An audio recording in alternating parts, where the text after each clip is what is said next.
Hello students, कैसे हैं आप सब? I hope and I wish कि सब बहुत बढ़िया होंगे। तो लीजिए, आज मैं हाजिर हूँ अमित चौधरी फिर से एक नया टॉपिक लेकर आपके लिए, दैट इज इलेक्ट्रिक डायपोल। तो आज के लेक्चर में हम डिस्कस करेंगे इलेक्ट्रिक डायपोल क्या होता है, what is electric dipole, number 1। Number 2, electric dipole moment क्या चीज है। Number 3, examination point of view से बहुत इंपॉर्टेंट कुछ फॉर्मूले यहां पे डिस्कस करने जा रहे हैं। एक है torque acting on a dipole which is P cross E, ये फॉर्मूला डिराइव करेंगे। उसके बाद work done in rotating a dipole in a uniform field, ये चीज हम डिस्कस करेंगे।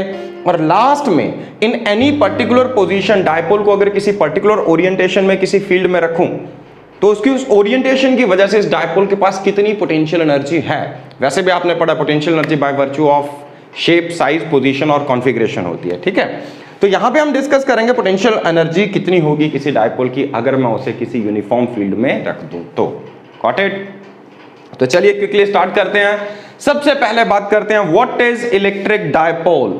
बट ऑलरेडी आप लोगों से डिस्कस किया था अपने पिछले वीडियो में इलेक्ट्रिक फील्ड लाइंस में, जहां पे मैंने एक इलेक्ट्रिक डायपोल के लिए फील्ड लाइंस प्लॉट की थी, एक्सियल लाइन, इक्वेटोरियल लाइन पे फील्ड की डायरेक्शन मेंशन की थी और डायपोल मूवमेंट के बारे में भी थोड़ा सा बताया था इलेक्ट्रिक डायपोल के बारे में। फिर से चलिए स्टार्ट करते हैं। What is electric dipole? Electric dipole is just a system of two equal and opposite charges separated by some distance. It's a system of two equal and opposite charges separated by some distance. एक ऐसा system जिसमें सिर्फ दो charges हों और दोनों charges कैसे होने चाहिए? Equal and opposite. मतलब एक अगर माइनस क्यू है तो दूसरा कितना होगा? प्लस क्यू ही होगा, तभी हम इसे क्या बोलेंगे? डायपोल। और ऐसा भी ना हो जहां माइनस क्यू है प्लस क्यू दोनों एक ही जगह पे आ गए तो वो डायपोल नहीं कहलाता। दोनों अलग अलग होने चाहिए, माइनस क्यू अलग है, प्लस क्यू अलग है, तभी हम इस सिस्टम को क्या कह सकते हैं? Electric dipole. तो बेटा डायपोल नाम अपने आप में क्या चीज इंडिकेट कर रहा है? Dipole. Dipole, di means two, जिसके पास दो पोल्स हों। हाँ, यहां पे पोल्स का मतलब क्या है? हमारे पास दो तरह के चार्जेस होते हैं तो जिसमें दोनों चार्जेस हों but equal and opposite charges, ठीक है। इक्वल भी होने चाहिए, ऑपोजिट भी होने चाहिए, ऐसे ही सिस्टम को हम क्या कहेंगे? Electric dipole. वैसे मैग्नेटिक डायपोल भी हो सकते हैं। अगर मैं आपके सामने एक बार मैग्नेट ड्रॉ करूं, इसमें दो इक्वल एंड ऑपोजिट पोल्स होते हैं, दोनों पोल्स की स्ट्रेंथ बराबर है। एक पोल साउथ पोल कहलाता है, दूसरा पोल नॉर्थ पोल कहलाता है। तो bar magnet is also called as magnetic dipole.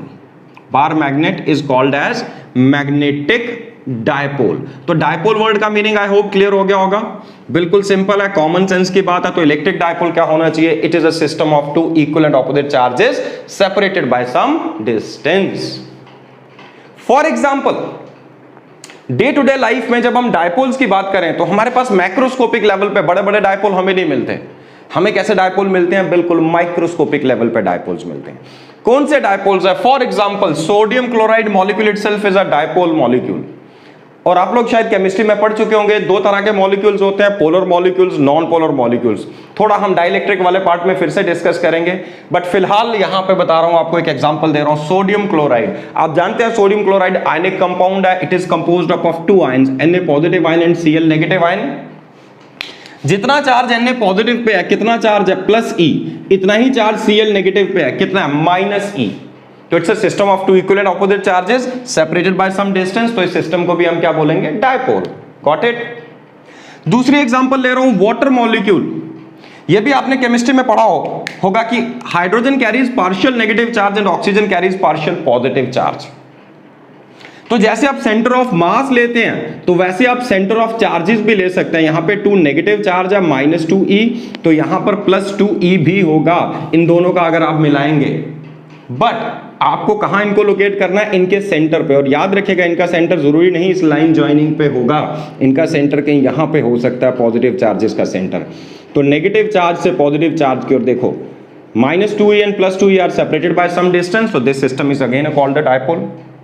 या दूसरा तरीका इसको देखने का बेटा वो ये है कि आप इस -2e को इस तरह से देखिए, यहां पे +e चार्ज है, यहां पर भी +e चार्ज है। तो ये दो डायपोल से बना हुआ एक सिस्टम है, एक ये डायपोल है, एक ये डायपोल है। दो डायपोल बन गए, इस -2e को अलग अलग कर दो, -e, तो -e प्लस e एक डायपोल, -e प्लस e दो डायपोल। तो जब दो डायपोल होंगे, दोनों डायपोल का रिजल्टेंट आगे मैं डिस्कस करने जा रहा हूं डायपोल मोमेंट, तो इनके भी कुछ ना कुछ रिजल्टेंट डायपोल मोमेंट अगर हम डिटरमिन करें, वो डायपोल मोमेंट इस डायरेक्शन में आनी चाहिए, जैसे कि हम वेक्टर्स का रिजल्टेंट डिटरमिन करते हैं। Got it? Is it clear? Okay. Similarly calcium chloride molecule, इसमें Ca2 पॉजिटिव आयन है और क्लोरीन नेगेटिव आयंस है, दो क्लोरीन नेगेटिव आयंस है, Cl negative and Cl negative. This system is again a dipole. अब practically आपको macroscopic level पे dipole मिलते तो नहीं, आप चाहें तो क्रिएट कर सकते हैं। हां, बहुत ज्यादा केयर रखनी पड़ेगी ऐसे डायपोल को क्रिएट करने के लिए। आप एक इंसुलेटिंग रॉड लें, रिमेंबर इंसुलेटिंग रॉड, दो बॉल्स लीजिए, एक मेटेलिक ले लो, लेटेस्ट से कॉपर, एक रबर बॉल, दोनों एक जैसी हैं। अपने हाथों में ग्लव्स पहनिए इंसुलेटिंग, इन दोनों को आपस में रब कीजिए। ग्लव्स इसलिए कह रहा हूं ताकि ये चार्ज कंडक्ट होकर आपकी बॉडी पे ना आ जाए। जैसे एक मेटेलिक बॉल और एक रबर बॉल, दोनों को आप आपस में रब करेंगे, मेटेलिक बॉल एक्वायर करेगी पॉजिटिव चार्ज और रबर बॉल एक्वायर करेगी नेगेटिव चार्ज। जितना मेटेलिक बॉल पे पॉजिटिव आएगा, इतना ही इस पे नेगेटिव चार्ज आएगा रबर बॉल पे। ये हम डिस्कस कर चुके हैं चार्जिंग बाय फ्रिक्शनल मेथड में, that both the bodies acquire equal and opposite charges. Both the bodies acquire equal and opposite charges. तो दोनों पे इक्वल एंड ऑपोजिट चार्जेस आ जाएंगे। बीच में इंसुलेटिंग रॉड रखने के लिए इसलिए कहा है ताकि ये चार्ज कंडक्ट होकर न्यूट्रलाइज ना हो जाए। फिर उसको एक इंसुलेटिंग रॉड के दोनों एंड्स पे लगा दो तो बन गया मैक्रोस्कोपिक डायपोल। लेकिन रियलिटी में, नेचर में हमें माइक्रोस्कोपिक डायपोल्स ही मिलते हैं। Got it? तो आई होप अभी तक आपको डायपोल क्लियर हो चुका होगा। What is a dipole? It is just a system of two equal and opposite charges separated by some distance. इस डायग्राम में मैंने ये डिस्टेंस ट्वाइस से डिनोट किया। मैंने इस डायपोल का मिड पॉइंट मार्क करना जरूरी समझा। इसके पीछे एक बहुत इंपॉर्टेंट रीजन है, सिर्फ मैंने नहीं, ये साइंटिस्ट लोगों ने ऐसी कन्वेंशंस ली हैं। हम क्यों इस मिड पॉइंट को मार्क करते हैं, इसके पीछे एक छोटा सा रीजन है, वो अभी एक्सप्लेन करूंगा। इस मिड पॉइंट से नेगेटिव चार्ज का डिस्टेंस भी a और पॉजिटिव चार्ज का डिस्टेंस भी कितना है? a। अब दोनों का डिस्टेंस कितना हो गया? a, तो टोटल सेपरेशन कितनी होगी? ट्वाइस a हुई कि नहीं? Got it? आप चाहें तो इस सेपरेशन को x लिखें, d लिखें, कुछ भी लिखें, but a system of two equal and opposite charges separated by some distance is always called an electric dipole. Got it? चलिए चलते आगे। पिछले वीडियो में भी डिस्कस किया था, हर डायपोल की अपनी एक पहचान है। हर डायपोल की अपनी पहचान है। क्या है उस डायपोल की पहचान? कि उस डायपोल की इलेक्ट्रिक डायपोल मोमेंट कितनी है, उस डायपोल की इलेक्ट्रिक डायपोल मोमेंट कितनी है। जैसे for example, her currency note की पहचान क्या है, उसके ऊपर क्या मार्क किया गया है। ये फर्क नहीं पड़ता कितने मटेरियल यूज हुआ, कितना खर्चा हुआ करेंसी नोट बनाने के लिए। फॉर एग्जांपल, हमारे पास आज की डेट में अगर 500 रुपीज या 2000 रुपीज का एक करेंसी नोट है, तो उसकी मैन्युफैक्चरिंग कॉस्ट 2000 रुपीज नहीं है 2000 वाले की, बट उसकी वैल्यू क्या है? मैन्युफैक्चरिंग कॉस्ट चाहे कुछ भी हो, जो वैल्यू उसके ऊपर प्रिंटेड है। सो उस नोट की पहचान क्या है? कि ये 2000 रुपीज को रिप्रेजेंट कर रहा है। Got it? Similarly her dipole की अपनी पहचान क्या है? उसकी डायपोल मोमेंट। एक और एग्जांपल लेते हैं। स्प्रिंग्स आपने पढ़ा है क्लास 11th में। हर स्प्रिंग की अपनी पहचान क्या है? हर स्प्रिंग की पहचान है उसका स्प्रिंग कांस्टेंट, जिसे हम डिनोट करते थे K से। याद कीजिए, जो हार्ड स्प्रिंग होगा, मुश्किल से कंप्रेस होगा या मुश्किल से स्ट्रेच होगा, ऐसे स्प्रिंग का K ज्यादा होगा। जो सॉफ्ट स्प्रिंग होगा, जिसको आप आसानी से कंप्रेस कर पाए, आसानी से स्ट्रेच कर पाए, ऐसे स्प्रिंग का स्प्रिंग कांस्टेंट K कम होगा। तो जैसे स्प्रिंग की पहचान अपना स्प्रिंग कांस्टेंट है, वैसे ही किसी भी डायपोल की अपनी पहचान क्या है? भाई इस डायपोल की डायपोल मोमेंट क्या है। अच्छा, अब इसमें वर्ड आ गया एक मोमेंट। तो ये वर्ड मोमेंट कहां से आया, इसके पीछे भी एक लॉजिक है, बट उससे पहले बात करते हैं डायपोल मोमेंट होती क्या है। किसी भी डायपोल की इलेक्ट्रिक डायपोल मोमेंट है क्या? भाई डायपोल बना किससे है? दो चार्जेस से ही तो बना है, और इनके बीच में कुछ सेपरेशन है। तो कैसे डिटरमिन करेंगे dipole moment? You multiply either of the charges. दोनों चार्जेस बराबर हैं। हाँ, एक प्लस है, एक माइनस है, एक पॉजिटिव है, एक नेगेटिव। छोड़ दीजिए पॉजिटिव नेगेटिव, सिंपली उसके मैग्नीट्यूड को उठाइए और इनके बीच की सेपरेशन को मल्टीप्लाई कर दीजिए। Q into twice A। अगर आप सेपरेशन को x लिख रहे हैं तो Q इंटू x लिखेंगे, सेपरेशन को d लिख रहे हैं तो Q इंटू d लिखेंगे। सो किसी भी डायपोल की डायपोल मोमेंट क्या होगी? Either charge multiplied by the separation between two charges. तो चार्ज को मल्टीप्लाई कर दो सेपरेशन से, you will get the value of dipole moment of that particular dipole. I hope clear हो गया होगा, बिल्कुल सिंपल है। So what is dipole moment? Either charge into separation between two. Okay, इसी के बेसिस पे हम इसकी यूनिट बता सकते हैं कितनी है, क्या होनी चाहिए एसआई यूनिट। क्यू की एसआई यूनिट क्या, 1 कूलम, और सेपरेशन की एसआई यूनिट क्या होगी, मीटर। सो एक इलेक्ट्रिक डायपोल की एसआई यूनिट क्या है, 1 कूलम मीटर। हालांकि हम और भी यूनिट्स बना सकते हैं, बट हम यही यूनिट यूज करते हैं। अगर आप चाहें तो इस एक्सप्रेशन से कहीं से भी इसकी अलग अलग यूनिट्स निकाल सकते हैं, ठीक है। यहां पे न्यूटन आ जाएगा, अलग अलग केसेस में आप ये यूनिट्स डिटरमिन कर सकते हैं। फिलहाल हम इसको यहीं पे रखते हैं। Got it? Is it clear? चलिए आगे। तो बेटा डायपोल मोमेंट स्केलर है कि वेक्टर है? Very important, it is a vector quantity. Dipole moment is a vector quantity. So dipole moment is always a vector quantity. देखिए फिजिक्स में जब भी आप कोई नई क्वांटिटी पढ़ें तो उसको दो पैरामीटर्स पे जज कीजिए। नंबर 1, क्या वो स्केलर है कि वेक्टर है, एंड नंबर 2, क्या वो फंडामेंटल क्वांटिटी है कि डिराइव्ड क्वांटिटी है। देखिए क्लास 11th में आते हैं, सबसे पहले चैप्टर में आपने यही चीजें पढ़ी थी, फंडामेंटल एंड डिराइव्ड क्वांटिटीज, और अगले चैप्टर में जाते ही आपने क्या पढ़ा, scalars and vectors. So, is it a scalar or a vector quantity? It is a vector quantity. Got it? Secondly, is it fundamental or is it derived? So, this is a derived quantity. This is a derived quantity. If it is a derived quantity, तो इसका कुछ ना कुछ dimensional formula होना चाहिए कि नहीं होना चाहिए? Yes, of course होना चाहिए. So what is the dimensional formula of dipole moment? Dimensional formula of dipole moment should be equal to, charge के लिए क्या लिखते हैं हम, AT, ampere into time. Charge के लिए क्या लिखते हैं, A into T, ampere into time, into separation. तो सेपरेशन क्या है, length. So it should just be equal to m0 L और t to the power 1 a to the power 1, m0 l0 t a। आप चाहें तो m0 ना भी लिखें, सिंपली आप l t a लिख सकते हैं। सो this is a derived quantity, इसका डायमेंशनल फॉर्मूला आ गया ये। Got it? अगेन मैं बात कर रहा था वेक्टर क्वांटिटी है। भाई वेक्टर क्वांटिटी है तो डायरेक्शन होनी चाहिए कि नहीं होनी चाहिए? वेक्टर क्वांटिटी है तो डायरेक्शन होगी। So what is the direction of dipole moment? So direction of dipole moment is along the length of dipole, along the line. देखिए हर वेक्टर की लाइन ऑफ एक्शन होती है, मैग्नीट्यूड होता है और डायरेक्शन होती है। हर वेक्टर के 3 ट्रेड्स होते हैं, line of action, magnitude, direction. Line of action कौन सी होगी, डायपोल मोमेंट वेक्टर की वही लाइन जो इन दोनों चार्जेस को ज्वाइन कर रही है, line joining the charges. Magnitude कितना होगा, QA कितना होगा, Q इंटू ट्वाइस है, Q into either charge into separation between two, Q into twice है क्या होगा, मैग्नीट्यूड। तो लाइन ऑफ एक्शन मिल गई, मैग्नीट्यूड मिल गया, बची डायरेक्शन। याद रखिएगा इलेक्ट्रिक डायपोल मोमेंट की डायरेक्शन हमेशा क्या होनी चाहिए, it is always directed from negative charge to the positive charge. ये पिछले वीडियो में भी शॉर्टकट में डिस्कस किया था। हालांकि इलेक्ट्रिक फील्ड की डायरेक्शन क्या होती है, पॉजिटिव चार्ज से नेगेटिव। बीच में इलेक्ट्रिक फील्ड देखोगे तो इधर से इधर चल रहा होगा, लेकिन डायपोल मोमेंट की डायरेक्शन क्या होनी चाहिए, negative charge to the positive charge. इसके पीछे भी रीजन है भैया, नेगेटिव टू पॉजिटिव ही क्यों लिया, इसके पीछे का रीजन मैं आगे आपको क्लियर करता हूं दोबारा, लेकिन फिलहाल डायरेक्शन याद रहेगी आपको। So dipole moment vector quantity है, इसकी डायरेक्शन क्या होनी चाहिए, from negative charge to the positive charge. I hope this is clear to you. अब मैं अगले पॉइंट पे आता हूं। डायपोल की पहचान इलेक्ट्रिक डायपोल मोमेंट है। ये मोमेंट वर्ड कहां से आया, आप याद कीजिए क्लास 11th में आपने पढ़ा है टॉर्क। क्या हम टॉर्क को मोमेंट ऑफ अ फोर्स कहते हैं, एंगुलर मोमेंटम को मोमेंट ऑफ मोमेंटम कहते हैं। सो मोमेंट का लिटरेरी मीनिंग है रोटेशनल इफेक्ट। मोमेंट का लिटरेरी मीनिंग क्या है, rotational effect. What does it mean, चलिए अगर मैं किसी यूनिफॉर्म इलेक्ट्रिक फील्ड के अंदर, अगर मैं किसी यूनिफॉर्म इलेक्ट्रिक फील्ड के अंदर,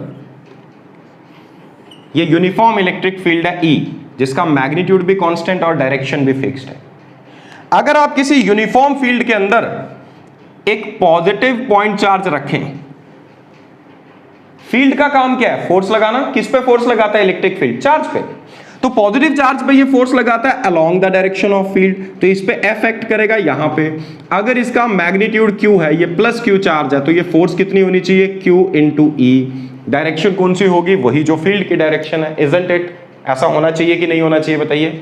ओके, अगर इसी फील्ड के अंदर मैं एक नेगेटिव चार्ज रखता हूं किसी यूनिफॉर्म फील्ड के अंदर, ये माइनस क्यू, तो फील्ड का काम है चार्ज पे फोर्स लगाना। फील्ड कितनी फोर्स लगाता है, दोनों को मल्टीप्लाई कर दीजिए। ई का काम है क्यू पे फोर्स लगाना, कितनी फोर्स लगाएगा, क्यू इंटू ई।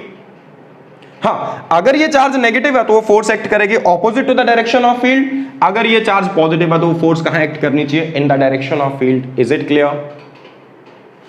अगर मैं ये दोनों चार्जेस एक ही सिस्टम का हिस्सा हैं, तो ऐसे सिस्टम को हम क्या कहते हैं, डायपोल कहते हैं कि नहीं, बताइए। Such a system is said to be an electric dipole. So this is an electric dipole. अगर मैं एक डायपोल यूनिफॉर्म फील्ड के अंदर रखूं, डायपोल में दोनों चार्जेस हैं, एक पॉजिटिव है एक नेगेटिव है, तो पॉजिटिव चार्ज पे फोर्स एक्ट कर रही है इन the direction of field, negative पे एक्ट कर रही है ऑपोजिट टू फील्ड। दोनों फोर्सेस कितनी है, Q E.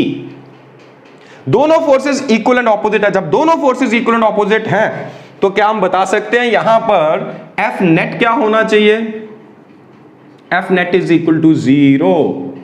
That is, no translatory force acts. No translatory force acts. या ऐसा कह लीजिए, it is a state of translatory equilibrium. याद कीजिए क्लास 11th में हमने पढ़ा है इक्विलिब्रियम ट्रांसलेटरी भी हो सकता है, रोटेटरी भी हो सकता है। ट्रांसलेटरी इक्विलिब्रियम की कंडीशन क्या है कि net force on the body और द सिस्टम शुड बी 0। अगर नेट फोर्स 0 है तो ट्रांसलेटरी इक्विलिब्रियम होगा, अगर नेट टॉर्क 0 हुआ तो रोटेटरी इक्विलिब्रियम होगा। तो फिलहाल हमें यह चीज समझ आ गई, किसी भी डायपोल को, अच्छा इस डायपोल के डायपोल मोमेंट इस डायरेक्शन में होनी चाहिए कि नहीं, पी। ओके, तो किसी भी डायपोल को अगर हम किसी यूनिफॉर्म फील्ड के अंदर रखते हैं, रिमेंबर बार बार कह रहा हूं, यूनिफॉर्म फील्ड के अंदर, वेरिएबल फील्ड के अंदर नहीं, यूनिफॉर्म फील्ड के अंदर, तो इस पे नेट फोर्स कितनी होनी चाहिए, 0। इसका मतलब dipole is in a state of translatory equilibrium. Dipole हमेशा ट्रांसलेटरी इक्विलिब्रियम में बना रहेगा और नेट फोर्स 0 हो तो बॉडी या तो रेस्ट में रहती है, और अगर मोशन में हो तो मोशन कैसा रहता है, uniform motion along a straight line. मतलब ये डायपोल ना तो इधर जा सकता है ना तो इधर जाएगा, ये अपनी जगह पे ही बना रहेगा। Is it clear? अच्छा, अब देखते हैं ये जो दो इक्वल एंड ऑपोजिट फोर्सेस कैसी फोर्सेस एक्ट कर रहे थे। Remember, equal and opposite forces, equal and opposite forces act कर रही हैं दोनों चार्जेस पे। अब ये सिस्टम है क्या, it's a system of two equal and opposite charges. तो इन इक्वल एंड ऑपोजिट चार्जेस पे फोर्सेस भी किस डायरेक्शन में एक्ट कर रही हैं, फोर्सेस भी दोनों इक्वल हैं बट ऑपोजिट डायरेक्शन में एक्ट कर रही हैं। तो इसके ऊपर कैसी फोर्सेस एक्ट कर रही हैं, इक्वल एंड ऑपोजिट। अब देखिए क्या इन फोर्सेस की लाइन ऑफ एक्शन सेम है कि अलग अलग है। अगर तो दो इक्वल एंड ऑपोजिट फोर्सेस की लाइन ऑफ एक्शन सेम हो तो फोर्स भी 0 होती है और टॉर्क भी 0 होता है। बट अगर लाइन ऑफ एक्शन अलग अलग हो, यहां पर एक फोर्स इधर एक्ट कर रही है और यहां पर एक फोर्स इधर एक्ट कर रही है, दोनों फोर्सेस की लाइन ऑफ एक्शन अलग अलग है, तो इस बॉडी पे टॉर्क एक्ट करेगा कि नहीं, ये बॉडी रोटेट करेगी कि नहीं, यस और नो, यस, ओके। तो इसका मतलब इस पे टॉर्क एक्ट करना चाहिए, इसकी टेंडेंसी होगी इस डायरेक्शन में रोटेट करने की, इसकी टेंडेंसी क्या होनी चाहिए, इस डायरेक्शन में रोटेट करने की। Got it? इसका मतलब इस पे टॉर्क एक्ट कर रहा है, इसका मतलब रोटेटरी इक्विलिब्रियम बिल्कुल भी नहीं है। अब अगला टॉपिक है हमारा टॉर्क एक्टिंग। अब हम टॉर्क की वैल्यू कैलकुलेट करेंगे, लेकिन फिलहाल इतना हमें समझ आ गया, अगर किसी पॉइंट चार्ज को फील्ड में रखें तो फील्ड पॉइंट चार्ज पे क्या लगाता है, फोर्स। फिर से बोलिए, फील्ड पॉइंट चार्ज पे क्या लगाता है, फोर्स। फील्ड चार्ज पे क्या लगाता है, फोर्स। लेकिन फील्ड डायपोल पे क्या लगाता है, टॉर्क। अगर पॉइंट चार्ज की जगह आप डायपोल रखें किसी फील्ड में तो इस पे क्या एक्ट करना चाहिए, टॉर्क। अगर पॉइंट चार्ज रखेंगे तो फोर्स एक्ट करेगी, अगर डायपोल रखेंगे तो क्या एक्ट करना चाहिए, टॉर्क। याद रहेगा? टॉर्क की वैल्यू भी डिटरमिन करते हैं, लेकिन उससे पहले मैंने कहा था हर डायपोल की पहचान है इलेक्ट्रिक डायपोल मोमेंट। अब समझ आया आपको मोमेंट वर्ड कहां से आया, क्यों बोला हर डायपोल की अपनी पहचान है डायपोल मोमेंट। अगर आप यहां पे देखें, अभी ये फॉर्मूला आपको डिराइव करके बताऊंगा, torque is equal to P cross E, और अगर मैग्नीट्यूड वाइज लिखूंगा तो it should be equal to P into E into sine theta. Theta angle होगा पी वेक्टर और ई वेक्टर के बीच में, तो सपोज यहां पर ये एंगल है थीटा, तो देखिए टॉर्क 3 फैक्टर्स पे डिपेंड कर रहा है, डायपोल मोमेंट पे डिपेंड कर रहा है, ई पे डिपेंड कर रहा है और थीटा पे डिपेंड कर रहा है, मतलब ओरिएंटेशन ऑफ द डायपोल पे। इसी डायपोल को अलग अलग ओरिएंटेशंस में अगर मैं रखूं इसी फील्ड के अंदर, थीटा बदलते ही टॉर्क बदलेगा, बट अगर इसी फील्ड के अंदर सेम ओरिएंटेशन में दो अलग अलग डायपोल रखूं, पहले एक डायपोल रखा, इस पे कुछ टॉर्क एक्ट किया, इसको हटा के अगर मैं दूसरा डायपोल रखूं, इस पे भी कुछ टॉर्क एक्ट करेगा, किस पे ज्यादा टॉर्क एक्ट करेगा? जिसकी डायपोल मोमेंट ज्यादा होगी। फॉर्मूला यही कह रहा है, देखिए अभी डिराइव करेंगे ये formula, P E sine theta. देखो ई फिक्स कर दिया, दोनों के केस में इलेक्ट्रिक फील्ड सेम है, थीटा हमने फिक्स कर दिया। जब ई और थीटा फिक्स हो गए तो बचा क्या? सिर्फ पी। तो डायपोल मोमेंट जिसकी ज्यादा होगी, पी जिसका ज्यादा होगा, उस पर टॉर्क ज्यादा एक्ट करेगा। या दूसरे वर्ड्स में कहें, किन्हीं दो डायपोल को सेम फील्ड के अंदर सेम ओरिएंटेशन पे रखिए, जिस पे ज्यादा टॉर्क एक्ट करेगा, पक्की बात है उसकी डायपोल मोमेंट ज्यादा होनी चाहिए। Is that clear? I hope ये क्लियर हो गया होगा। चलिए अब अगले पार्ट पे बढ़ते हैं। अगले पार्ट पे हमें डिटरमिन करना है torque acting on a dipole. भाई टॉर्क की एक्सप्रेशन क्या है? ये एक्सप्रेशन मैं डायग्राम में लिख तो चुका हूं आपके सामने, that is P into E into sine theta, और वेक्टर फॉर्म में अगर हम लिखें तो it is P cross E। तो अगर हमें ये एक्सप्रेशन डिराइव करनी हो, torque acting on a dipole in a uniform electric field, torque acting on an electric dipole placed in, remember placed in uniform electric field, ये uniform electric field होगा तो torque होगा यूनिफॉर्म इलेक्ट्रिक फील्ड। अगर field uniform नहीं हुआ तो क्या होगा? तो टॉर्क भी होगा और ट्रांसलेटरी फोर्स भी होगी। अगर फील्ड यूनिफॉर्म नहीं है तो फिर ट्रांसलेटरी फोर्स जीरो नहीं हो सकती। क्यों? मान लीजिए यहां फील्ड की वैल्यू है E1 और यहां तक आते आते फील्ड बढ़ गया या कम होकर उसकी वैल्यू होगी E2। सपोज यहां फील्ड की स्ट्रेंथ है E1, यहां फील्ड की स्ट्रेंथ है E2, मतलब नॉन यूनिफॉर्म फील्ड है। तो ये जो फोर्स एक्ट कर रही है ये कितनी होगी? QE1। ये कितनी होगी? QE2।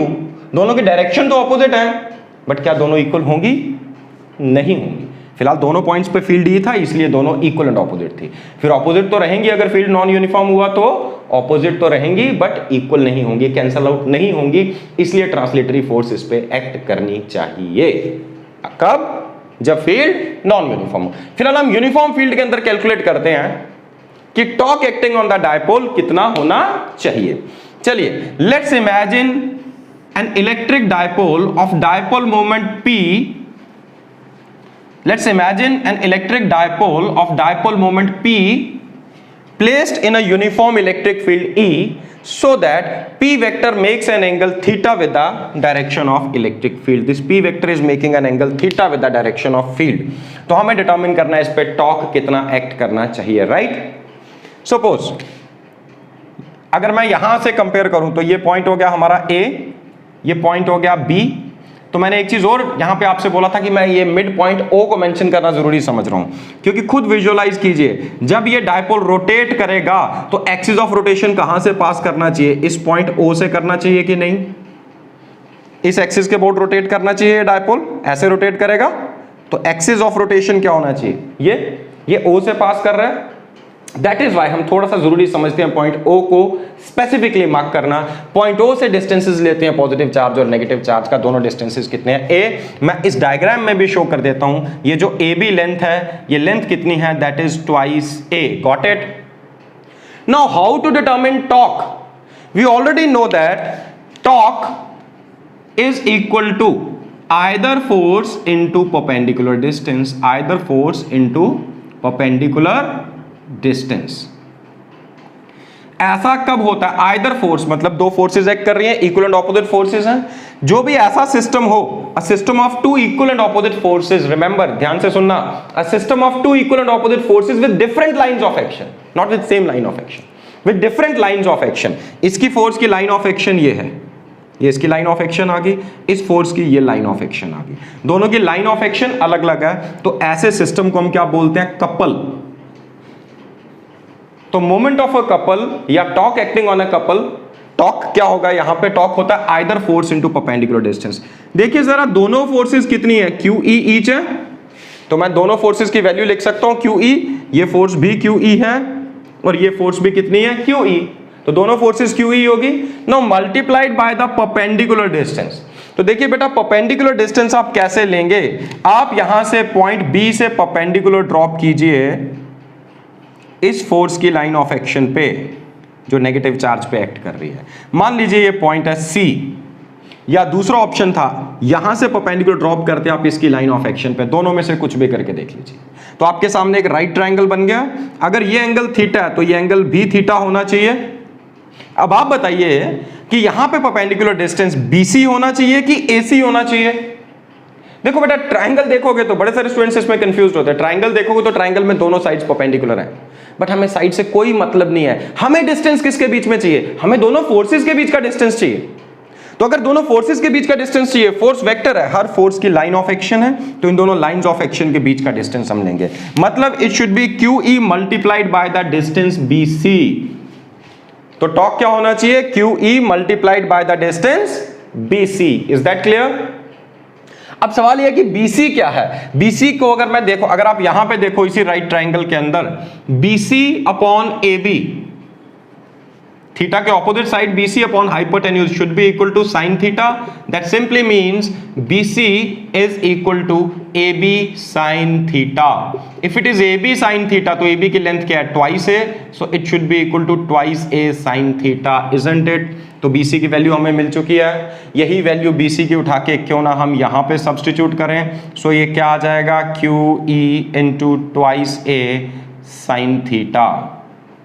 अब देखो जरा ये Q इंटू ट्वाइस ए क्या है, Q इंटू ट्वाइस ए क्या है, इलेक्ट्रिक डायपोल मोमेंट, जिसको हम किससे डिनोट करते हैं, P से। तो क्या मैं इसको लिख सकता हूं यहां पर P, so it should be PE sine theta. So tau is equal to PE sine theta. So torque vector, अभी इसको वेक्टर फॉर्म में नहीं लिखा, मैंने सिर्फ मैग्नीट्यूड वाइज लिखा है, it is just equal to PE sine theta. इसका रीजन समझ गया ना ये, because Q into twice A क्या होगा, P, Q into twice A is P। तो ये टॉर्क कितना एक्ट करना चाहिए, PE साइन थीटा, जो मैंने यहां पे भी लिखा हुआ। Got it? Is it clear? चलिए आगे बढ़ते हैं। तो अभी हमें समझ आ गया टॉर्क PE साइन थीटा। ये टॉर्क वेक्टर है कि scalar? It's a vector quantity, isn't it? P vector है कि scalar? It's again a vector quantity. E vector है कि scalar? It's again a vector quantity. तो P और E वेक्टर और इनका प्रोडक्ट भी वेक्टर है। याद कीजिए कौन सा प्रोडक्ट वेक्टर प्रोडक्ट होता है। वेक्टर्स के केस में दो तरह के प्रोडक्ट आपने पढ़े हैं, dot product, cross product. Dot product तो स्केलर है, लेकिन क्रॉस प्रोडक्ट क्या होता है, वेक्टर। तो इसका मतलब अगर मैं इसे वेक्टर फॉर्म में लिखूं तो tau vector must be equal to या तो P क्रॉस E या तो E क्रॉस P, या तो P क्रॉस E या तो E क्रॉस P। इन दोनों में से कुछ एक वैल्यू होनी चाहिए इसकी। देखो P क्रॉस E का मैग्नीट्यूड क्या होना चाहिए, A क्रॉस B का मैग्नीट्यूड क्या होता है, AB साइन थीटा। तो P क्रॉस E का मैग्नीट्यूड क्या होगा, PE साइन थीटा। भाई E क्रॉस P का भी तो वही होगा, E क्रॉस P का मैग्नीट्यूड भी वही होगा, PE sine theta. P cross E का मैग्नीट्यूड कितना है, PE साइन थीटा। तो E क्रॉस P का मैग्नीट्यूड भी कितना होना चाहिए, PE साइन थीटा। तो अब हमें ये डिसाइड करना है हम P क्रॉस E लिखें या E क्रॉस P लिखें। अब ये जो टॉ है, torque is a vector quantity, but कौन सा वेक्टर आपने पढ़ा होगा, दो तरह के वेक्टर्स होते हैं, polar vectors and axial vectors. Torque is an axial vector. What does it mean, rotational motion के जितने भी वेक्टर्स है बेटा सारे के सारे एक्सियल वेक्टर्स हैं।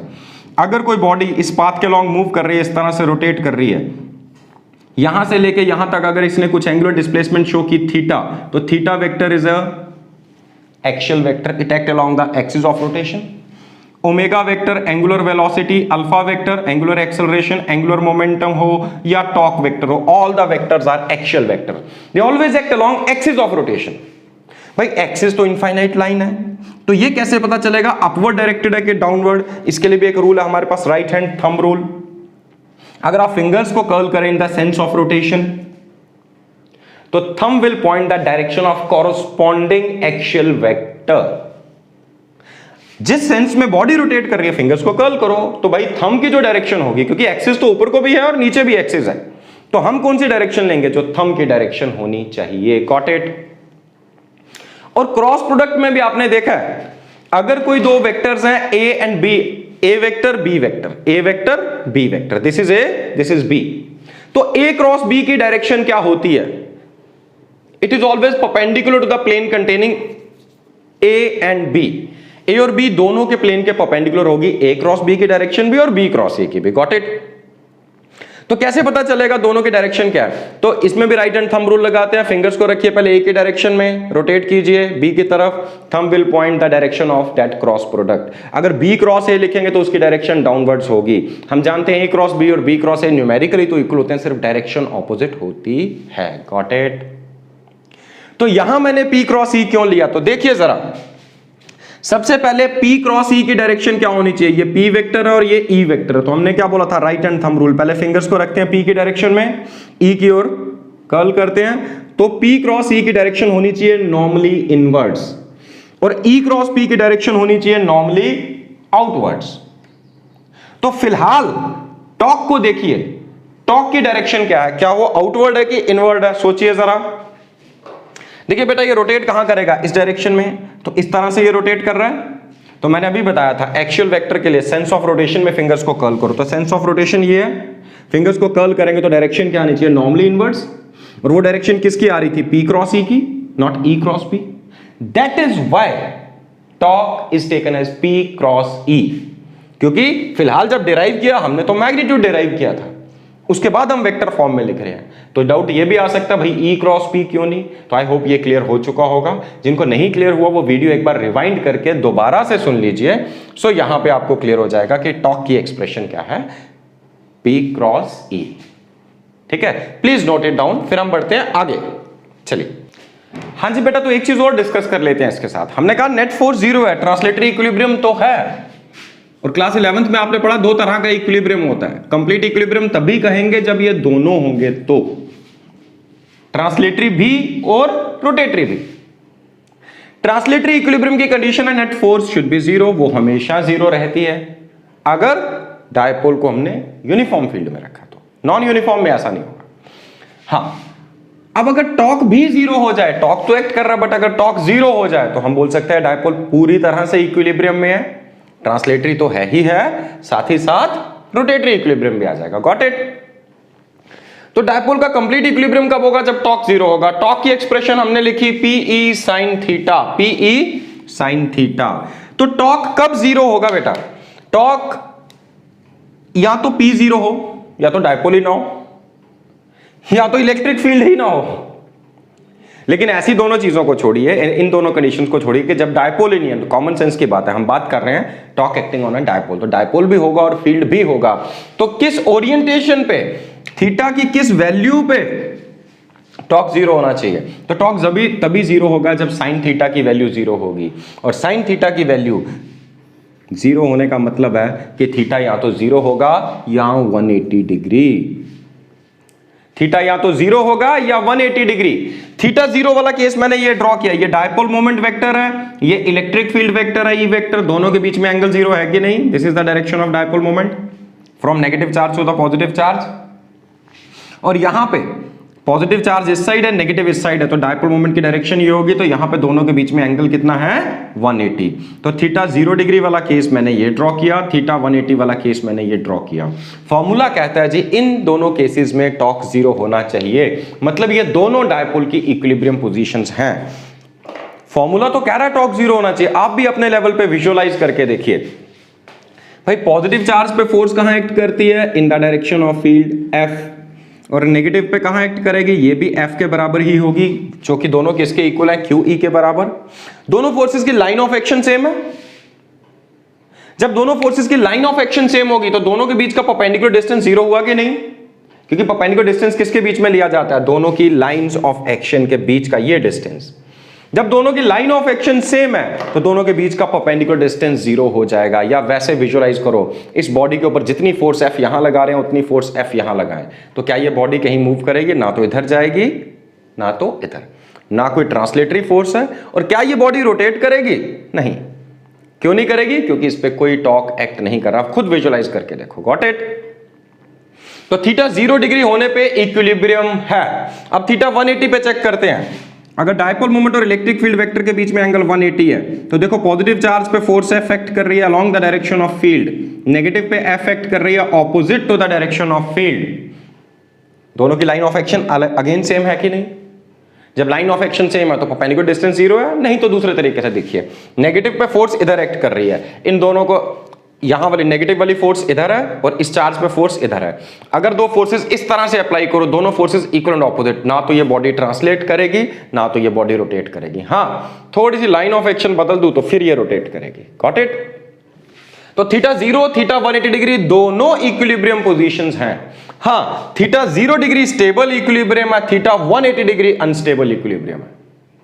क्लास 11th में आपको पढ़ाया है कि स्टेबल और अनस्टेबल इक्विलिब्रियम क्या होते हैं, याद कीजिए जरा।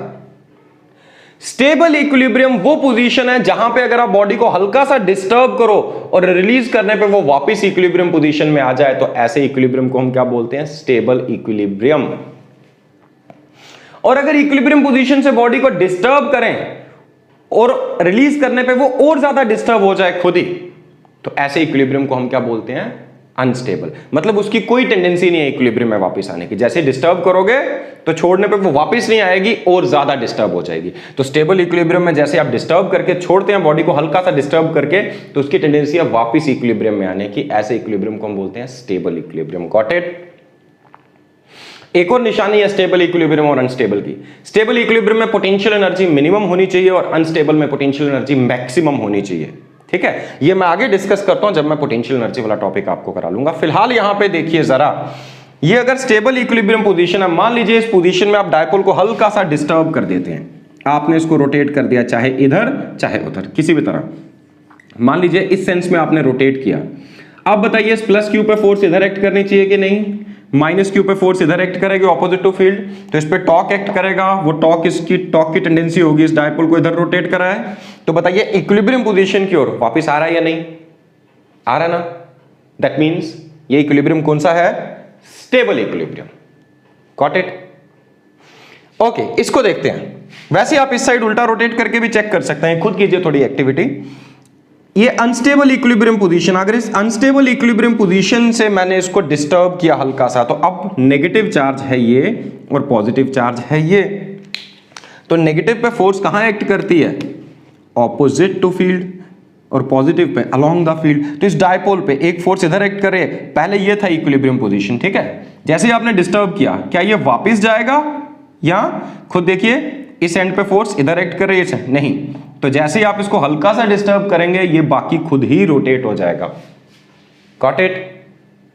चूंकि डिस्टर्ब करने के बाद जैसे रिलीज किया वापस नहीं आया, तो इसलिए इस इक्विलिब्रियम को हम क्या बोलेंगे? Unstable equilibrium. तो याद रखिएगा डायपोल के केस में स्टेबल इक्विलिब्रियम मतलब थीटा 0 डिग्री, अनस्टेबल इक्विलिब्रियम मतलब थीटा 180 डिग्री। थीटा किसके बीच का एंगल है? पी वेक्टर और ई वेक्टर, डायपोल मोमेंट और इलेक्ट्रिक फील्ड के बीच का। याद रहेगा ये? चलिए अब हम आगे बढ़ते हैं अगली एक्सप्रेशंस पे। हाँ जी बेटा, एक चीज और मैंने आपसे स्टार्टिंग में डिस्कस किया था, डायपोल मोमेंट की डायरेक्शन हम क्यों नेगेटिव टू पॉजिटिव चार्ज ही लेते हैं, पॉजिटिव टू नेगेटिव क्यों नहीं लिए? बिकॉज अगर आप देखें, जब ये स्टेबल इक्विलिब्रियम एक्वायर करता है along the direction of field, जब आप ट्रेवल करते हुए जाते हैं, तो पहले आपको कौन सा चार्ज दिख रहा है? नेगेटिव, फिर कौन सा मिल रहा है? पॉजिटिव। तो इसकी स्टेबल इक्विलिब्रियम पोजीशन है, स्टेबल इक्विलिब्रियम पोजीशन। तो स्टेबल इक्विलिब्रियम में होता है जब डायपोल आप फील्ड के लॉन्ग ट्रेवल करो तो पहले आपको नेगेटिव चार्ज मिलेगा, फिर पॉजिटिव मिलेगा, इसलिए हमने पी वेक्टर की डायरेक्शन को from negative charge to positive charge लिया। Got it? Not from positive to negative. दूसरे शब्दों में कहूं तो ये हमारी कन्वेंशन है, ये हमारी जरूरत थी, हमें आसानी लगी कि स्टेबल इक्विलिब्रियम में थीटा कितना होना चाहिए? 0 डिग्री, तो इसलिए हमने डायपोल मोमेंट की वही डायरेक्शन वहां पे इंडिकेट की। ठीक है, तो चलिए आगे बढ़ते हैं फिर अगली एक्सप्रेशंस पे।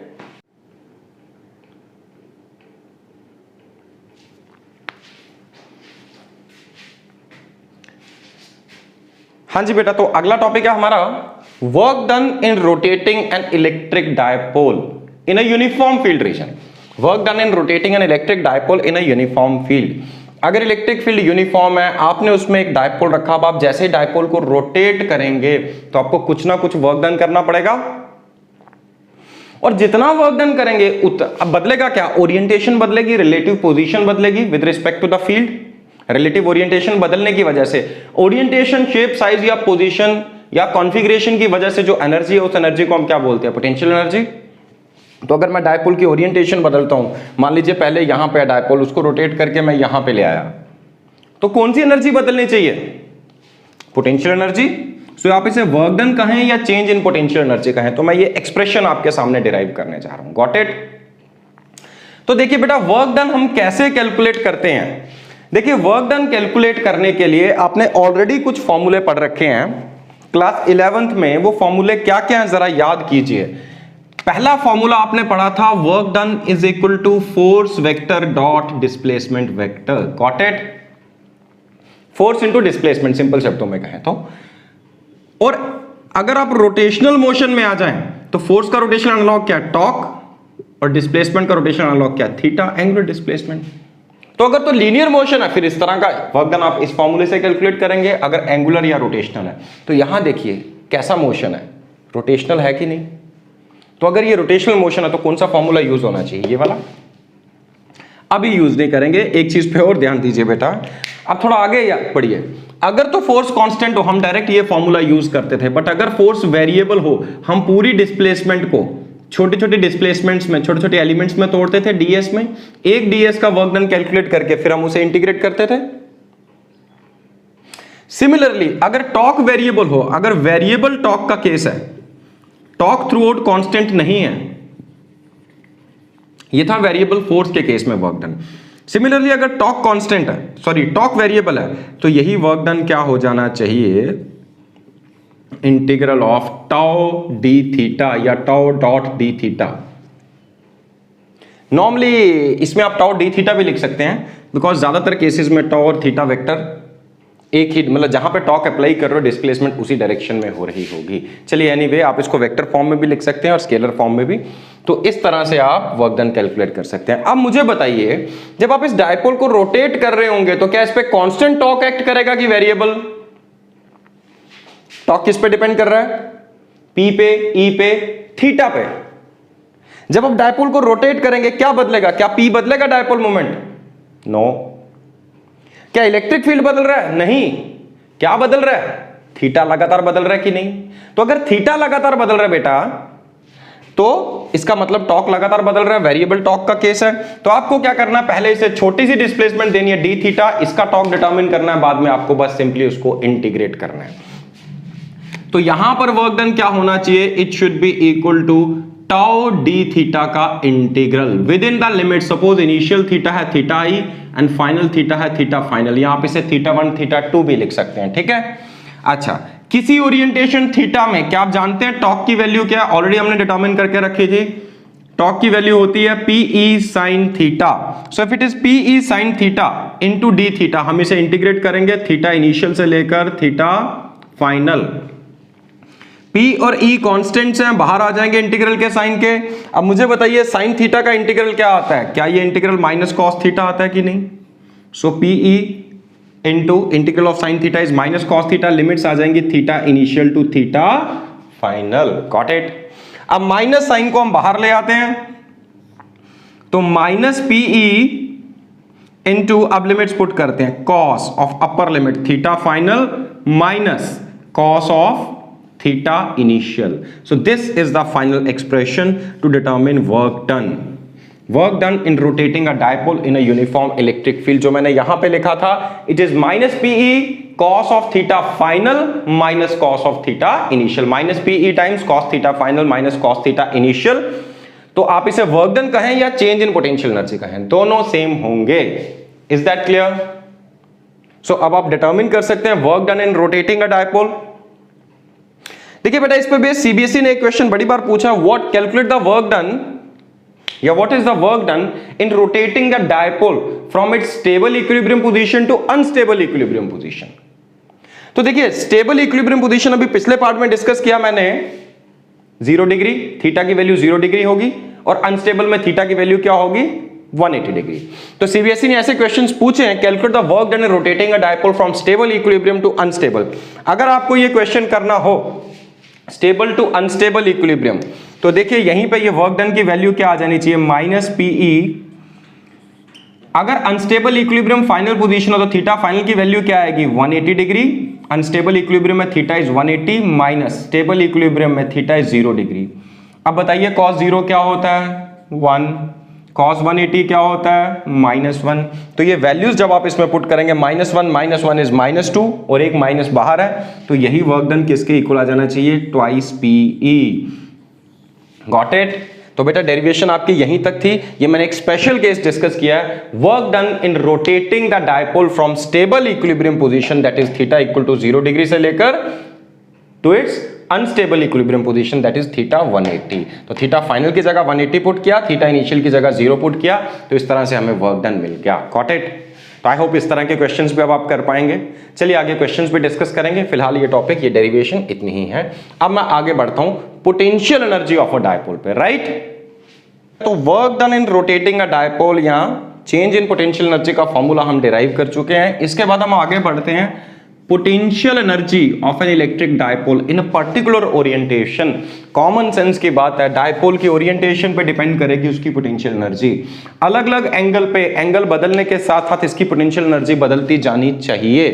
तो इसकी पोटेंशियल एनर्जी क्या होनी चाहिए, लेट्स सी। ऑलरेडी हमने कहा change in potential energy is -PE cos theta final minus cos theta initial.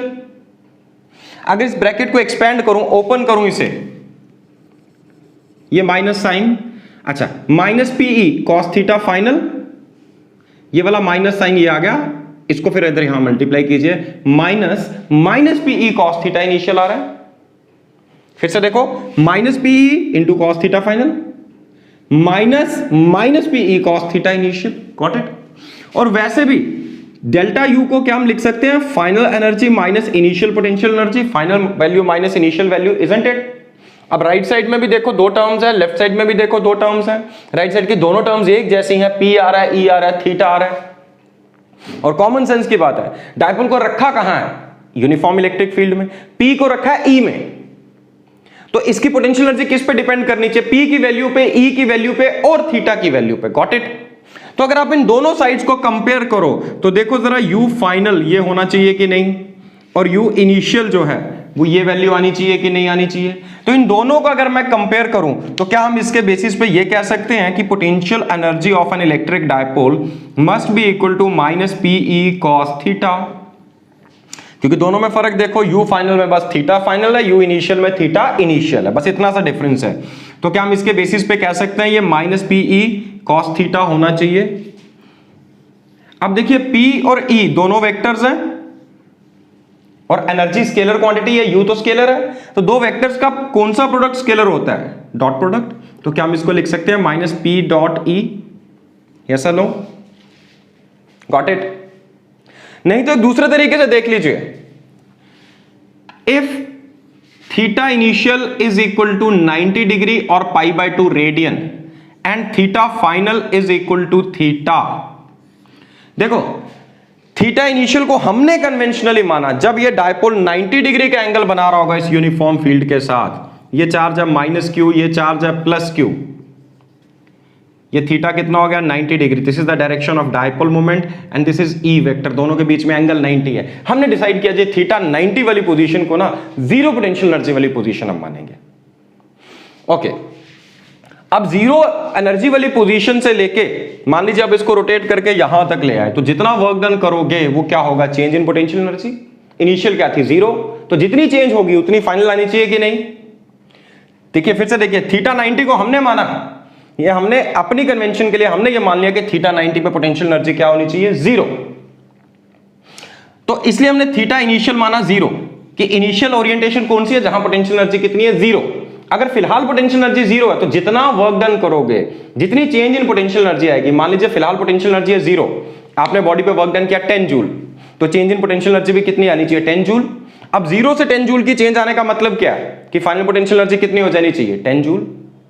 तो जितनी चेंज आएगी 0 के रिस्पेक्ट में उतनी ही क्या होनी चाहिए हमारे पास final value of the potential energy. तो चलिए, तो हमने कहा जी थीटा इनिशियल 90 और थीटा फाइनल कोई वैल्यू है थीटा, तो इसमें अगर मैं ये वैल्यू पुट करूं तो यही जो वर्क डन या चेंज इन पोटेंशियल एनर्जी अब क्या हो जाना चाहिए, सिर्फ पोटेंशियल एनर्जी, क्योंकि चेंज किसके रिस्पेक्ट में है 0 के रिस्पेक्ट में, इनिशियल वैल्यू क्या थी 0, तो it should be equal to -PE अब देखो cos थीटा फाइनल को मैं लिख सकता हूं cos थीटा, क्योंकि थीटा फाइनल की वैल्यू जस्ट थीटा और इनिशियल 90 डिग्री। cos 90 जीरो होता है कि नहीं? जब ये जीरो हो जाएगा तो देखो ये एनर्जी कितनी आ गई, माइनस पीई cos थीटा आई कि नहीं? तो यहां से फिर से देखिए सेम फॉर्मूला आ गया। तो हमने कन्वेंशन डिसाइड की कि इस ओरिएंटेशन पे एनर्जी कितनी होनी चाहिए, जीरो। Got it? तो यहां पोटेंशियल एनर्जी फिलहाल कितनी है इस ओरिएंटेशन में, जीरो। डायग्राम में देख लीजिए, थीटा 90 होने पर डायपोल की पोटेंशियल एनर्जी कितनी होगी, जीरो। सवाल यह कि क्या ये मिनिमम है? नो, इससे भी कम हो सकती है पोटेंशियल एनर्जी। अब याद कीजिए, आप लोगों को एक चीज बताई है मैंने क्लास 11th में, बार बार ये चीज हमने डिस्कस की, जो चेंज अपने आप हो जाए, ऑटोमेटिकली हो जाए, सिस्टम के अंदर जो चेंज अपने आप आए, उस चेंज के दौरान पोटेंशियल एनर्जी डिक्रीज होती है। और जो चेंज जबरदस्ती लानी पड़े, सिस्टम के अगेंस्ट आपको वर्क डन करना पड़े, उसमें पोटेंशियल एनर्जी बढ़ती है, इजंट इट? तो यहां देखिए, जब आप डायपोल को ऐसे रखेंगे तो इस पे पॉजिटिव चार्ज पे फोर्स इधर एक्ट कर रही है, नेगेटिव पे इधर, तो इसकी टेंडेंसी होगी इधर रोटेट करने की। अगर आप इसके ऑपोजिट इसको रोटेट कराते तो आपको जबरदस्ती करनी पड़ेगी, इजंट इट? इधर ये अपने आप रोटेट हो जाएगा, आप फ्री छोड़ोगे खुद ही रोटेट करके यहां आ जाएगा। लेकिन यहां रोटेट करने के लिए इसके ऑपोजिट आपको वर्क डन करना पड़ेगा, क्योंकि सिस्टम या फील्ड इस पे टॉर्क लगा रहा है इस डायरेक्शन में, आपको उसके अगेंस्ट उस टॉर्क को काउंटर करना पड़ेगा। तो अगर आप इधर रोटेट करते हो तो आपको वर्क डन करना पड़ेगा, इधर सिस्टम वर्क डन करेगा। जब जब सिस्टम वर्क डन करेगा पोटेंशियल एनर्जी कम हो जाती है। तो यहां से लेके इस ओरिएंटेशन तक आने में, तो अगर हमारा डायपोल इस ओरिएंटेशन में आ जाए, मतलब थीटा 0 डिग्री, जब पी वेक्टर और ई वेक्टर के बीच में थीटा कितना है, थीटा है हमारे पास 0 डिग्री। इस ओरिएंटेशन में यहां से यहां तक आने के लिए बताइए पोटेंशियल एनर्जी बढ़नी चाहिए कि कम होनी चाहिए? यस, इट शुड डिक्रीज, क्योंकि ये चेंज अपने आप हो रही है। Got it? अब यहां पर देखिए, अगर आप इसको उसके ऑपोजिट रोटेट करते, यहां से इधर लाते, मतलब पॉजिटिव चार्ज प्लस क्यू यहां पर आए और माइनस क्यू यहां पर आए, इस ओरिएंटेशन में पी वेक्टर और ई वेक्टर के बीच में थीटा कितना हो गया, 180 डिग्री, जिसको मैंने पहले भी मेंशन किया, अनस्टेबल इक्विलिब्रियम पोजीशन, और ये स्टेबल इक्विलिब्रियम पोजीशन। तो यहां से स्टेबल इक्विलिब्रियम की ओर आने के लिए एनर्जी डिक्रीज हो रही है, एनर्जी डिक्रीज हो रही है। Got it? और यहां से यहां तक आने में पोटेंशियल एनर्जी बढ़ रही है। तो यहां पोटेंशियल एनर्जी सबसे कम होनी चाहिए, यहां सबसे ज्यादा। दोनों केसेस में, यहां से इधर आने में 90 डिग्री की रोटेशन हुई, यहां से इधर आने में भी 90 डिग्री, दोनों केसेस में चेंज सेम आई होगी। इस केस में 0 से कम हुई होगी, नेगेटिव पोटेंशियल एनर्जी आएगी, और इस केस में पॉजिटिव पोटेंशियल एनर्जी आनी चाहिए। तो थीटा 0 डिग्री पे पोटेंशियल एनर्जी कितनी है, माइनस पीई। कैसे पता चला? फॉर्मूले में थीटा की वैल्यू 0 डिग्री पुट करके देखो, cos 0 1 होता है, जब cos 0 1 होगा तो पोटेंशियल एनर्जी माइनस पीई होगी। और इस ओरिएंटेशन में पोटेंशियल एनर्जी कितनी होनी चाहिए, प्लस पीई। एक केस में माइनस पीई, दूसरे केस में प्लस पीई। कैसे पता चला? फॉर्मूले से, cos 180 डिग्री माइनस 1 होता है, तो minus 1 into minus PE is plus PE. और वैसे भी मैंने कहा यहां से इधर रोटेट करोगे तो सिस्टम वर्क कर रहा है, तो एनर्जी डिक्रीज हो रही है। कितनी डिक्रीज हुई? पीई वैल्यू से डिक्रीज होगी, यहां 0 थी, 0 से डिक्रीज होगी पीई। अगर यहां से इधर आते तो इतनी ही इंक्रीज हो जाती, 0 से बढ़ गई पीई। तो याद रखो, यहां 0 स्टेबल इक्विलिब्रियम, 0 डिग्री पे माइनस पीई, और यहां प्लस पीई। वैसे भी हमने अभी change in potential energy calculate किया था, from stable equilibrium to unstable. तो this value minus this value क्या आना चाहिए, ट्वाइस पीई आना चाहिए कि नहीं? Got it? आई होप ये चीज क्लियर हो चुकी होगी। एक चीज और याद कीजिए, क्लास 11th में आपको ये भी पढ़ाया था, और अभी पिछले पार्ट में भी मैंने यहां डिस्कस किया ये, कि स्टेबल इक्विलिब्रियम में पोटेंशियल एनर्जी इज मिनिमम। तो ये U की वैल्यू मिनिमम वैल्यू है कि नहीं, देखिए, और ये U की वैल्यू मैक्सिमम है।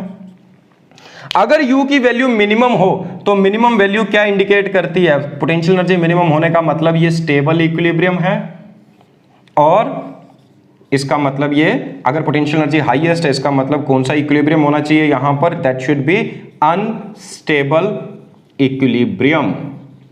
इससे पहले मैंने डिस्कस किया था स्टेबल अनस्टेबल, प्रैक्टिकल डेमोन्स्ट्रेशन थी कि भाई रोटेट करें, अगर बॉडी वापस आती है तो स्टेबल, अगर नहीं आती तो अनस्टेबल। डिस्टर्ब करने पे अगर नहीं वापस आए तो अनस्टेबल, वापस आए इक्विलिब्रियम में तो स्टेबल। ये चीज हमने पहले डिस्कस की थी। अब मैं पोटेंशियल एनर्जी के टर्म्स में डिस्कस कर रहा हूं। आपने देखा 0 डिग्री पे पोटेंशियल एनर्जी मिनिमम है, पोटेंशियल एनर्जी मिनिमम होगी तो इक्विलिब्रियम स्टेबल होगा, पोटेंशियल एनर्जी हाईएस्ट होगी तो अनस्टेबल इक्विलिब्रियम होगा। I hope this is clear to you.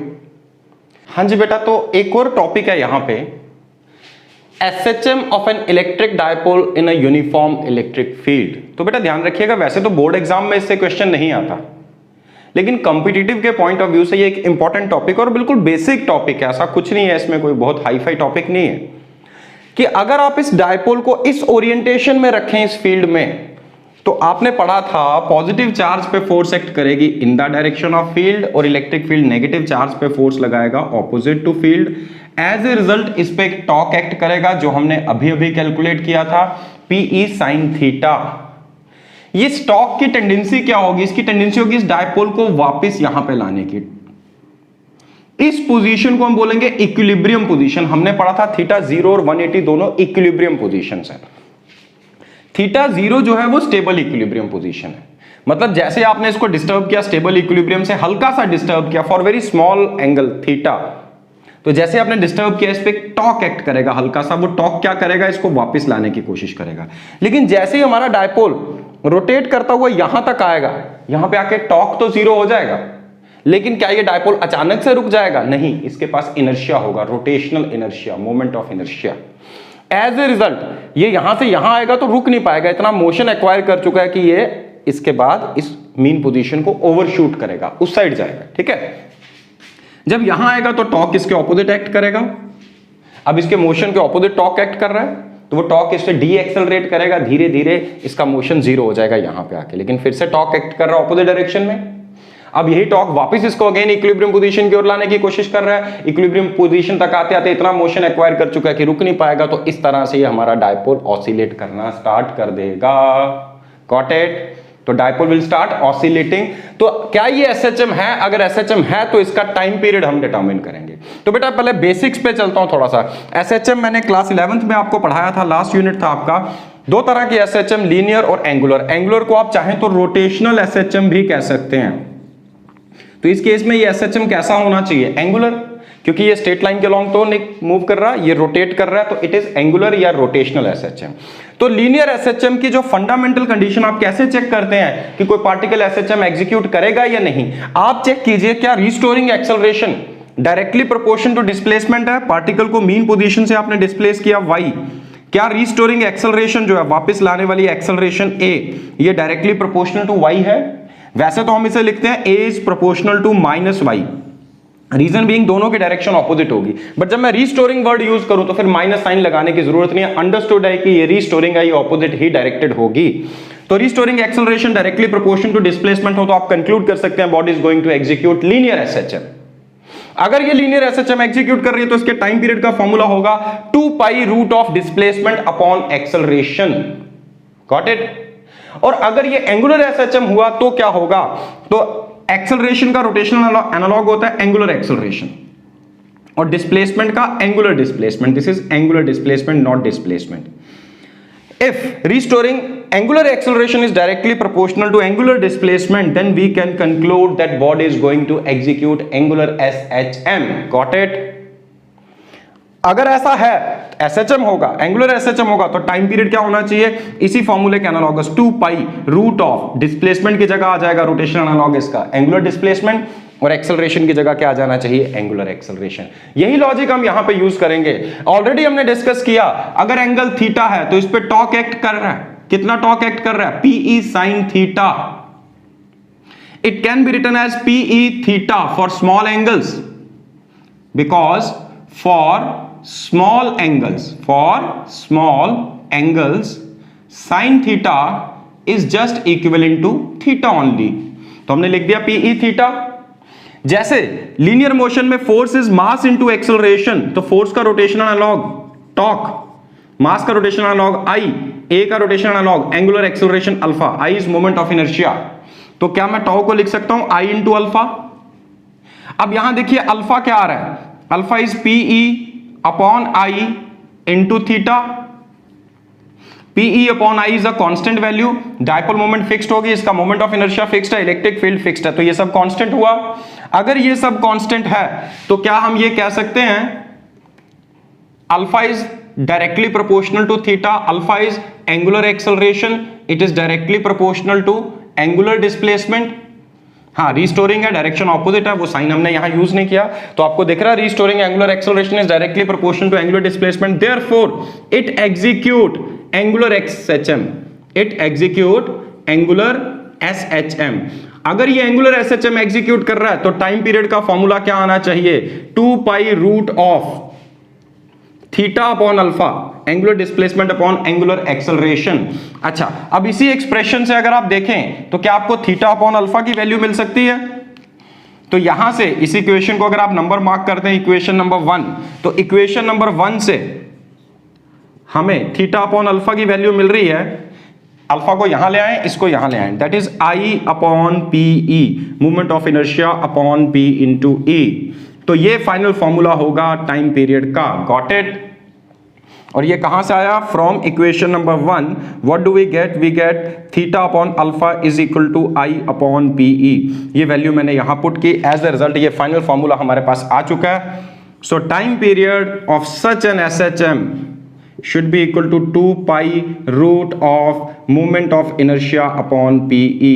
I hope this is clear to you.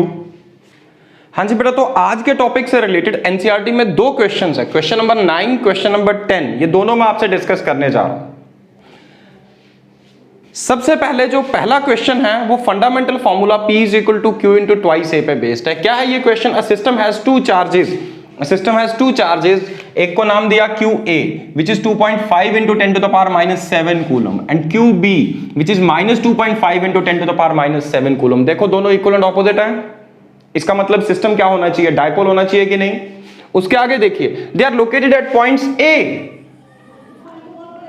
Point A की लोकेशन क्या है, 0 0 माइनस 15 सेंटीमीटर, मतलब point A lies on Z axis, X और Y coordinate क्या है 0, और पॉइंट B QB कहां रखा है, पॉइंट B पे, जिसके कोऑर्डिनेट्स है 0 0 प्लस 15 सेंटीमीटर, मतलब ये भी Z एक्सिस पे रखा हुआ है। तो डायपोल की लेंथ किस एक्सिस के अलोंग है, Z एक्सिस के along.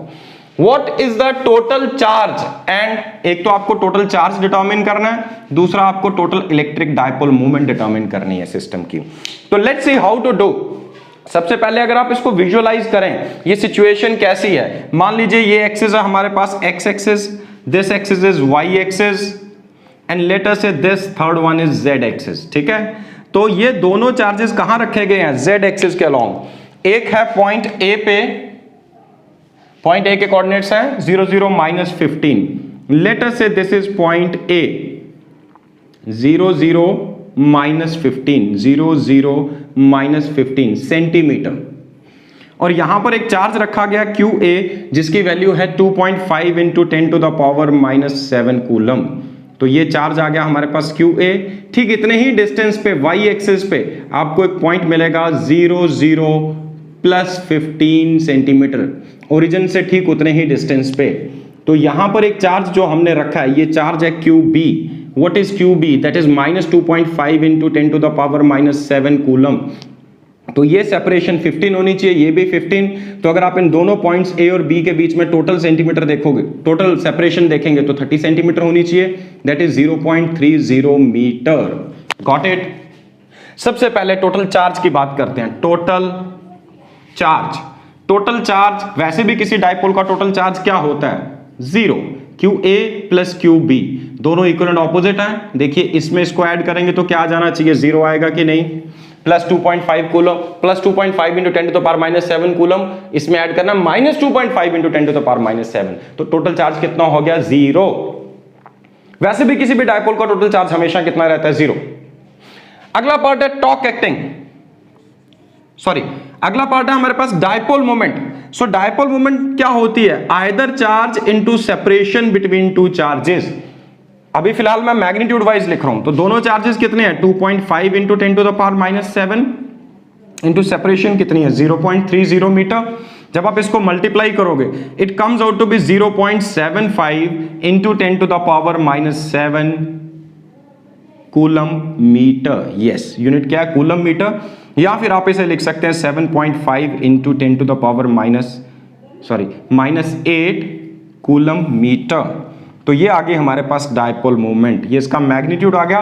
What about direction, already हमने डिस्कस किया था, किसी भी डायपोल की जो डायपोल मोमेंट की डायरेक्शन है वो कहां होती है, from negative charge to the positive charge, from negative charge to positive charge. I am sorry, मैंने गलत दिखा दी, क्योंकि नेगेटिव चार्ज यहां ऊपर रखा गया तो इसकी डायरेक्शन क्या होनी चाहिए, डाउनवर्ड्स, ठीक है। सो इसकी डायरेक्शन होनी चाहिए negative charge to positive charge, that is from B to A.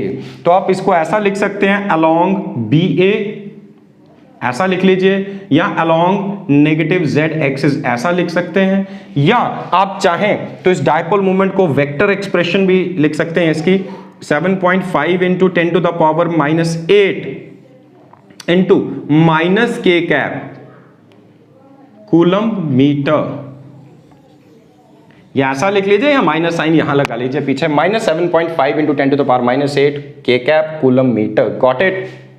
I hope ये क्लियर हो गया होगा, बिल्कुल सिंपल क्वेश्चन है। अगले क्वेश्चन पे बढ़ते हैं quickly.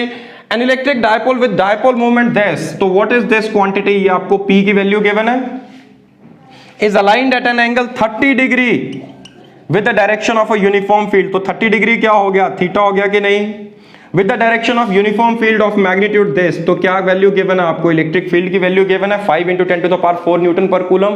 What are you suppose to determine, you are suppose to determine the magnitude of torque acting, not direction only, magnitude.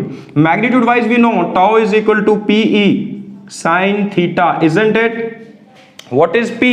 P is 4 into 10 to the power -9 coulomb meter into E, that is 5 into 10 to the power 4 into sin theta, sin 30 degree. What is sin 30 degree? 1/2। बेटा तो ये कितना हो जाना चाहिए, 4 into 5 is 20, 20 into sin 30, that is 1/2, 20 into 1/2 is 10, 10 into 10 to the power 4, 10 to the power 5 into 10 to the power -9, so it should come out to be 10 to the power -4 newton metre of torque, क्योंकि torque की unit क्या है, newton metre. So torque is equal to 10 to the power -4 newton metre. So this is the answer. तो ये थे NCERT के 2 questions. Solve example में भी कुछ क्वेश्चन आपको मिलेंगे। तो बेटा बिल्कुल सिंपल है, ये फॉर्मूला बेस्ड क्वेश्चन है। एक क्वेश्चन मैं ऑलरेडी डिस्कस कर चुका हूं जो बोर्ड एग्जाम बार बोर्ड एग्जाम में पूछा गया है, calculate the work done in rotating a dipole from stable equilibrium position to unstable, एक वो भी डिस्कस कर चुका हूं। बाकी इसके सिवाय आप कहीं पे भी कोई भी क्वेश्चन अटेम्प्ट करें, ये बिल्कुल बेसिक फॉर्मूले और बिल्कुल simple to apply, easy to apply, सबसे इजीएस्ट फॉर्मूले मेरे ख्याल से यही होंगे इस टॉपिक के। आप अप्लाई कीजिए, क्वेश्चंस कीजिए, अगर डाउट्स आते हैं तो आप मुझे व्हाट्सएप कीजिए या कमेंट सेक्शन में पूछ सकते हैं। Wish you all the best, God bless you.